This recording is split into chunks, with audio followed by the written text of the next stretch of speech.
Voilà. L'expression est bien libre.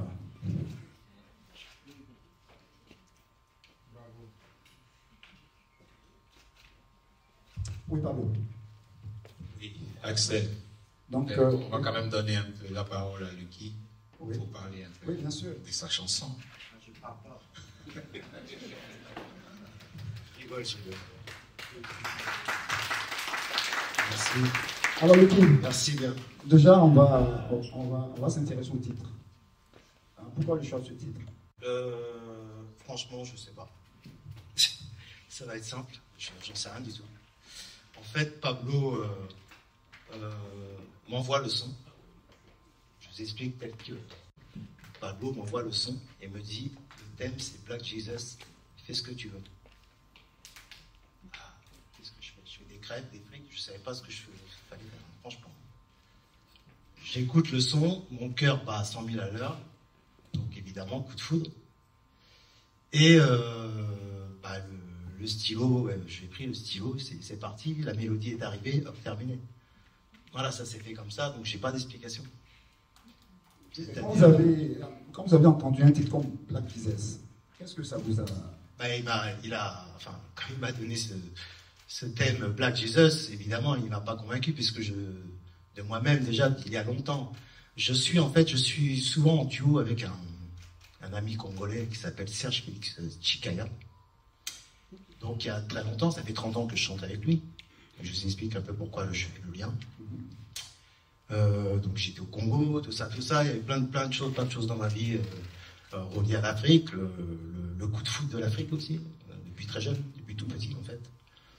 Donc, évidemment, nous ici dans nos églises, depuis petit, on nous vend un Jésus blond aux yeux bleus, d'accord. On nous donne une histoire toute faite, toute pliée. Et quand on fouille après, hormis l'école, hormis l'église aussi, d'accord, hormis le cathé, etc. Hormis ça, quand on va fouiller, vraiment, quand on est intéressé par l'histoire, tout simplement, hein, de cet homme déjà, au premier lieu, sans parler de spiritualité, rien que l'histoire déjà. Ça tombe sur l'évidence que déjà on nous ment depuis qu'on est petit. Déjà on est dans le mensonge. Donc il n'y a pas de croyance dans le mensonge. Il n'y a pas de mensonge dans la croyance pour moi. Oui, quand vous dites on nous ment, qu'est-ce que vous donne cette certitude de savoir qu'on vous ment? On nous ment que Jésus, ceci, cela. On nous fait croire aussi qu'on ne nous a jamais vraiment dirigé vers les racines de Jésus à la base. D'accord, on ne nous a jamais dit, oui, on nous dit, oui, Canaan, voilà, Jérusalem, voilà, et puis c'est tout, ça s'arrête là. C'est très basique, très... Je veux savoir sur quoi se base votre certitude. Parce que vous dites en moment, vous basez sur quoi pour dire qu'on vous a menti?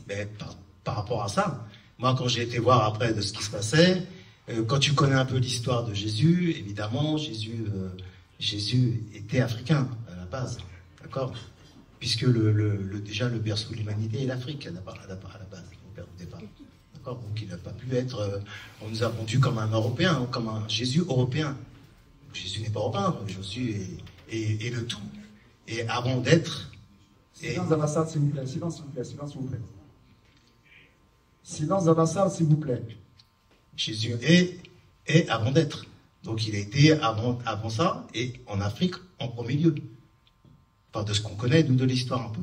D'accord. Parce qu'on ne connaît pas vraiment tout, évidemment. C'est pas possible. D'accord. De ce qu'on connaît, moi, pourquoi je sens le mensonge? Parce que depuis petit, on m'a fait comprendre que le Jésus en question est un blanc aux yeux bleus, celui qui a la couleur européenne. Et je sais très bien, au fond de moi-même, que c'est pas possible. D'accord. On a écouté cette très belle chanson que vous venez d'exécuter. Je veux savoir, qu'est-ce que vous voulez qu'on retienne de votre message concernant la chanson, je veux dire? Ce que vous allez retenir sera différent de chacun. Oui, mais quel est le message que vous souhaitez passer dans cette chanson? Vous avez un message à véhiculer? Le message, il est simple, c'est qu'il y a eu un mensonge à travers l'image de Jésus, qu'il faut regarder d'où vient cette racine et bien comprendre que puisque le début de la vie et de l'Afrique, d'accord? Donc, obligatoirement, comment vous dire, Dieu est avant tout ça, et enraciné dans l'Afrique, au départ. Tout commence là. Ça commence par l'Afrique, ça commence pas, je ne sais pas où. Ça commence là, à ce moment-là. Et là, pour moi, là est la vérité. Elle n'est pas ailleurs, quoi. Voilà. C'est bien dit. Là est la vérité. On l'applaudit. Alors, je suis Stroza Billet. Je suis un jeune artiste accompagné actuellement par mon grand Pablo, que j'ai découvert récemment, qui est une personne à un cœur vraiment très touchant. Très touchant. Et je suis très interpellé par le morceau On n'a pas dit. On n'a jamais dit. Oui. Et parce que moi-même étant croyant, étant chrétien, et ça me parle même aussi à travers de beaucoup de choses qui ont été dites, notamment par Stone, qui parle des choses vraiment profondes et très sensibles. Et j'étais vraiment très interpellé quand il parle de la question de l'âme, de l'amour, qui sont des valeurs que je retrouve dans ma croyance. Et ce que tu chantes, il y a des aspects vraiment qui sont très véritables, parce que tu révèles vraiment l'instrumentalisation de la religion. Et c'est-à-dire que la religion, c'est comme un couteau, des fois. Un couteau, on peut tuer et on peut donner à manger. Et tout dépend de la personne qui a dans la main. Et ce que tu disais, Stone, c'est que si le cœur de l'homme, s'il est méchant, il va prendre le couteau, il va tuer. Et il va dire, je le fais pour une bonne cause. Il va le masquer, il va transformer, il va l'utiliser. Et là, vraiment, c'est important de replacer les choses, de mettre la vérité là où elle doit être.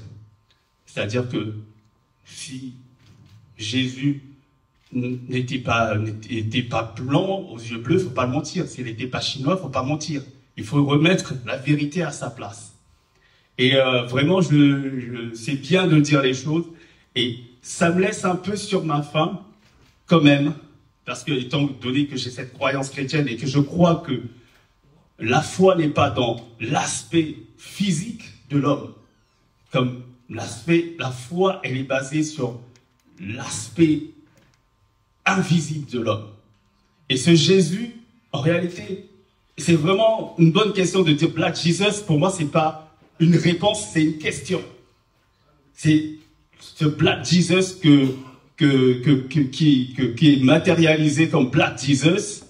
Mais moi, quand je lis dans ma Bible, à la fin, il a une autre couleur. Je ne sais pas si certains ont déjà lu, mais dans l'Apocalypse, on le montre comme étant avec un corps transfiguré. C'est-à-dire que je ne sais pas ce que ça veut dire, mais une couleur qu'on ne sait pas décrire. Et c'est ça que j'ai envie de dire. C'est moi, je dis ça me laisse sur la face. C'est-à-dire que l'âme, quand on nous mettra tous sur la terre, on n'aura plus de couleur noire ou blanc. Et c'est ce Jésus, Black Jesus, c'est pour un temps, mais l'éternité, il a une couleur indescriptible. Et c'est ce qui le rend beau. Et son œuvre, elle est belle, c'est une œuvre d'amour, comme Stone a dit. C'est une œuvre, quand elle touche le cœur d'un être humain, il ne regarde plus. Il va dire, je ne vois plus le blanc, je ne vois plus le noir, je vois le cœur transformé. Et moi, étant croyant, je dis que, voilà, ça me touche. Mon grand frère Pablo m'accompagne dans mes chants qui sont engagés dans ma foi, parce que chacun a sa foi. Je chante ce que je crois, que c'est Jésus qui a été black et qui a maintenant une couleur transfigurée, qui réunit les hommes autour d'une seule foi et qui nous ramène auprès de Dieu. Et je trouve ça vraiment beau. Et merci parce que tout ça, ce sont des ponts, en fait, que vous êtes en train de construire. Nous cherchons la vérité. Et bon, c'est un débat. Liberté d'expression, c'est un débat. Et vraiment, je veux vraiment vous encourager dans votre démarche, parce que chacun veut porter la vérité et chacun la cherche. Certains pensent la croire, la détenir, mais en réalité, voilà, elle est auprès du cœur et pas dans les choses visibles, elle est dans les choses invisibles. Donc, on parle de combat, on parle d'Afrique qui doit se lever, on parle de... Mais au-delà de tout cela, évidemment, il y a des personnes qui utilisent la couleur pour combattre l'autre, pour écraser. C'est une histoire de force. Aujourd'hui, c'est l'Européen qui domine. Demain, peut-être quand il sera écrasé, ça sera un autre. Et quand l'Africain va écraser, je serai pas réjoui. Parce que c'est pas la valeur du Black Jesus. Le Black Jesus, c'est pas de la vengeance pour écraser. Le Black Jesus, c'est celui qui est au-delà des couleurs et qui aime la justice, qui aime la vérité.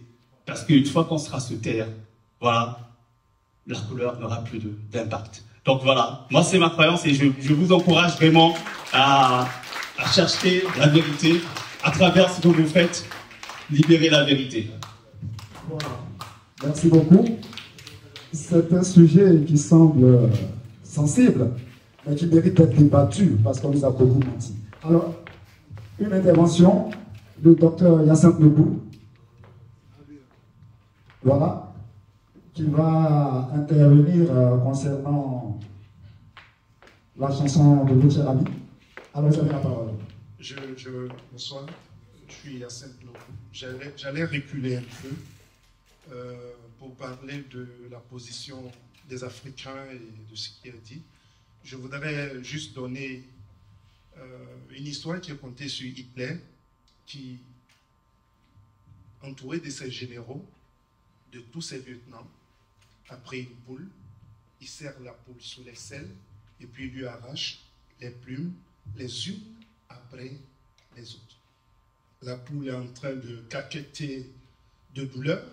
Il finit par lui arracher toutes les plumes et la poule ensanglantée, il la dépose, tous ses lieutenants autour de lui, et puis il jette des grains de blé. Mais la poule à laquelle il vient de faire mal le suit partout où il va avec les quelques grains de blé qu'il jette. Revenons au débat qui avait lieu tout à l'heure sur l'Afrique et l'Occident. Nos chefs, nos présidents de République et toutes ces choses-là, c'est à cela que ça ressemble. Nous avons mal, mais pour quelques grains de blé, je ne sais pas quel est le mot qu'il faut dire, nous nous abrutissons et nous suivons ce qu'il y a. Et l'élément du Black Jesus qui revient là, moi je le prends dans le principe de ce que on ne voit pas la couleur en tant que telle, mais un retour aux sources. C'est-à-dire qu'il n'y ait pas le noir au-dessus du blanc ou quoi que ce soit, mais en principe pour montrer simplement que la valeur n'a pas de couleur. La valeur, elle se porte dans le cœur et celui qui a de la valeur a le pouvoir de pouvoir l'exprimer. Et l'exprimant ainsi, il arrive à pouvoir se défaire et ne pas agir comme cette poule qui, ayant perdu toutes ses plumes, continue de suivre naturellement son bourreau et qui avance. C'est un peu cela que je voulais ajouter et puis dire merci à Libre Expression ou bien Liberté d'Expression et pouvoir vous encourager. Merci. Merci beaucoup, docteur Lebou. Merci beaucoup pour votre contribution. Enfin, je voulais souligner un fait majeur dont un facteur important, c'est le savoir. C'est-à-dire qu'il existe un livre qui est complet sur l'origine de notre histoire, c'est la Maat, M2AT. Beaucoup de guides, dont Omotunde qui vient de nous quitter, nous a laissé un héritage important. Le savoir, je n'ai même pas besoin de vous le rappeler, c'est une arme redoutable. Cheikh Anta Diop a laissé aussi, on a vraiment besoin de connaître qui nous sommes avant tout.